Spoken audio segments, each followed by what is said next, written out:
যুগে যুগে বাংলার বুকে বঙ্গমাতার মহান সন্তানদের জন্ম হয়েছে। বীরসিংহের সিংহ শিশু পণ্ডিত ঈশ্বরচন্দ্র বিদ্যাসাগর মহাশয় ছিলেন তাঁদেরই মধ্যে একজন অন্যতম প্রধান, যিনি 1820 সালের 26শে সেপ্টেম্বর দিনটিতে জন্মগ্রহণ করেছিলেন। চলুন এবার দেখে নেওয়া যাক আমাদের বিদ্যালয়ের ছাত্রছাত্রীদের তার এই জন্মদিবস সম্পর্কে উপলব্ধি। বিদ্যাসাগর তুমি বিখ্যাত ভারতে, করুণার সিন্ধু তুমি, সেই জানে মনে। হ্যাঁ, এভাবেই মাইকেল মধুসূদন দত্ত বিদ্যাসাগর সম্পর্কে বলেছেন। সত্যি তিনি বিদ্যার সাগর, সত্যি তিনি ছিলেন দয়ার সাগর। বিদ্যাসাগর ছিলেন ঊনবিংশ শতাব্দীর একজন বিশিষ্ট শিক্ষাবিদ ও সমাজ সংস্কারক। সাহিত্যে তার অবদান অপরিসীম, তাই তো তিনি আজও শ্রদ্ধার সাথে স্মরণীয় হয়ে আছেন।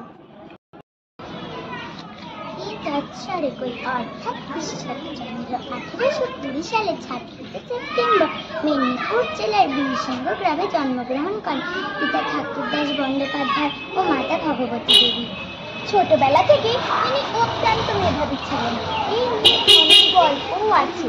সে যাই হোক, 1839 সালে সংস্কৃত ভাষা ও সাহিত্যের অগাধ পাণ্ডিত্যের জন্য তিনি বিদ্যাসাগর উপাধি পান।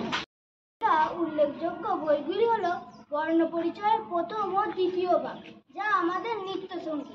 এছাড়া শকুন্তলা, বোধোদয়, ভ্রান্তিবিলাস আর কত কি।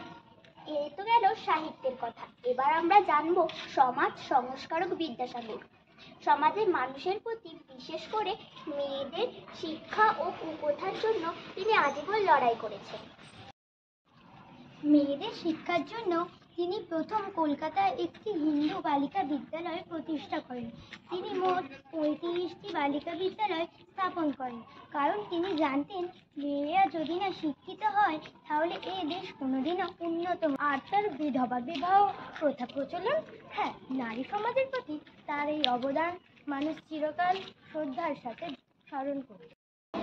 তাই তো বিদ্যাসাগর সম্পর্কে রবীন্দ্রনাথ বলেছেন, তিনি যে বাঙালির বড়লোক ছিলেন তাহা নয়, তিনি অনেক বেশি বড় ছিলেন, তিনি যথার্থ মানুষ ছিলেন। এইভাবেই আমাদের বিদ্যালয়ের ছাত্রছাত্রীরা সপ্তাহব্যাপী বিভিন্ন অনুষ্ঠান এবং নিজেদের উপলব্ধির মধ্যে দিয়ে বিদ্যাসাগর মহাশয়ের জন্মতিথি পালন করল।